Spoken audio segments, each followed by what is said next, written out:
as an FNH student. Regular Class Edition. Hi everyone, and I am on the way to school. And as you can see, the air is making me haggard so much. So here I'm on the way to market, small market, to buy something. I will buy some protector because ang aking protector ay sira na. Here I'm finding some affordable protector so I can use it. And I hope hindi siya masira agad. Here I'm finding some small notebooks so I can carry it on easily because I always take note everything para hindi ko malimutan. At ito na, nakapili na ako. Maganda siya dahil may sticky notes na. And here, papunta na ako sa cashier para magbayad. At dito, medyo naghintay lang ako kasi merong nauna pa sa akin. At nandito na ako sa labas para kunin yung bag ko. At para makapunta na ako sa eskwelahan. Hindi pa nga ako nakapasok sa paralan pero mukhang pauwi na yung itsura ko. Sobrang init na kasi. At mabuti na lang dito banda maraming puno. Tamang pa-cute lang. At andito na nga ako sa entrance gate. By the way, ito pala ang building ng grade 7 at 8. At dito naman ang grade 9 at 10. Nakarating na nga ako sa classroom namin. Mga ilang minuto pumasok na rin yung first subject namin. May story lang siyang pinapabasa sa amin. At pagkatapos naman, second period na. Ang second period namin ay TLE at CSS ako. Dito pabalik na kami sa aming classroom kasi tapos na yung TLE time namin. Pagbalik namin, nagsimula na pala yung klase. Pagkatapos, recess time na din namin.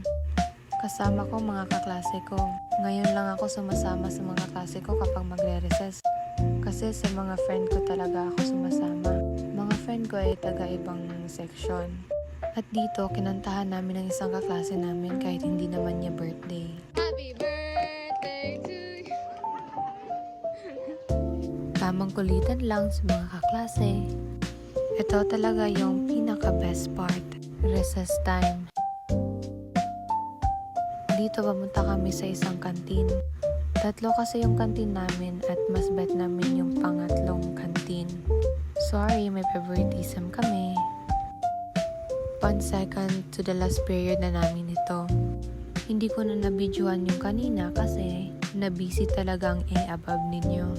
At makikita ninyo, unti-unti nang dumidilim. Tapos dito, ito ay last period na namin, math. And also, our advisor time. At yan, sobrang dilim na nga.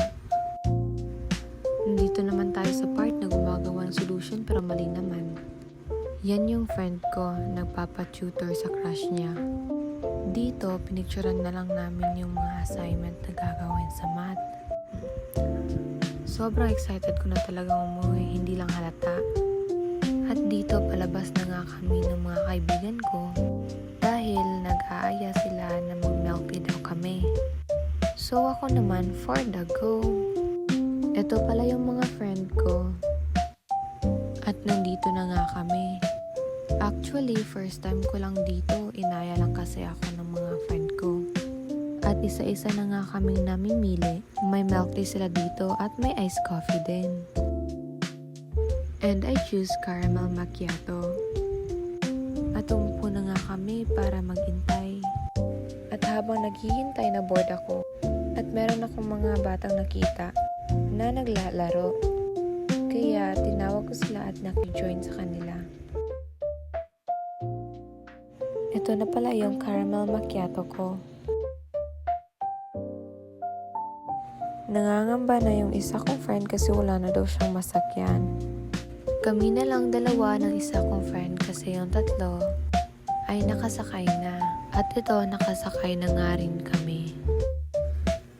At nakababa na nga yung friend ko kaya ako na lang yung mag-isa. Medyo natatakot na rin nga ako niyan kasi gabi na at babae pa naman ako. At yan, napagasolina muna yung driver.